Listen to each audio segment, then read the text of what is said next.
ಏನಪ್ಪ ಅಂದ್ರೆ ನಾಳೆ ಭವಿಷ್ಯದಲ್ಲಿ ಕಾಂಗ್ರೆಸ್ಗೆ ಹೆಲ್ಪ್ ಆಗುವಂಥದ್ದು ಮತ್ತು ಈ ದೇಶಕ್ಕೆ ಹೆಲ್ಪ್ ಆಗುವಂಥದ್ದು. 2028 ಗೆಲ್ಲುವ ಸಲುವಾಗಿ ನೀವೇನು ಸರ್ಕಸ್ ಮಾಡ್ತಾ ಇದ್ರಿ, ಏನು ಮಾಡಿರಿ, ಅದು ಬೇರೆ ವಿಷಯ.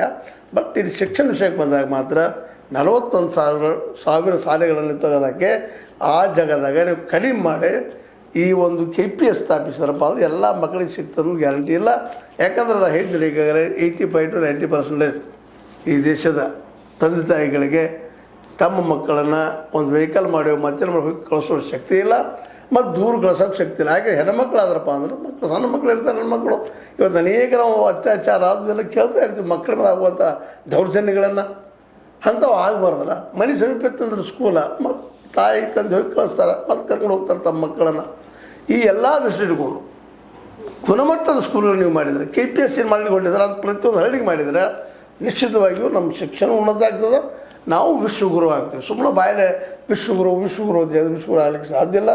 ಬೇಸ್ ಶಿಕ್ಷಣ ಹಾಕುವಂಥದ್ದು ಮತ್ತು ಮಕ್ಕಳಿಗೆ ಆರೋಗ್ಯ ಕೊಡುವಂಥ ಕೆಲಸ ನೀವು ನಮ್ಮ ಸಿದ್ದರಾಮಯ್ಯ ಬದಲಾಗಿ ಬಂದಿರುವಂಥ DK ಶಿವಕುಮಾರ್ ಅವರು ಮಾಡಿದರೆ ನಿಶ್ಚಿತವಾಗಿ ದೇಶಕ್ಕೆ ಭವಿಷ್ಯ ಮತ್ತು ನಿಮ್ಮ ಕಾಂಗ್ರೆಸ್ಗೂ ಭವಿಷ್ಯದ.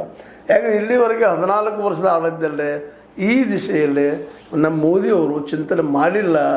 ಅವರು ಸಹ ₹2 ಖರ್ಚು ಮಾಡ್ತಾರೆ 100ರಲ್ಲೇ, ನೀವು 2 ಖರ್ಚು ಮಾಡ್ತೀರಿ. ₹2 ಇವೆಲ್ಲ ಆಗಲಿಕ್ಕೆ ಸಾಧ್ಯ ಹಂಗದ. ಅಟ್ಲೀಸ್ಟ್ 20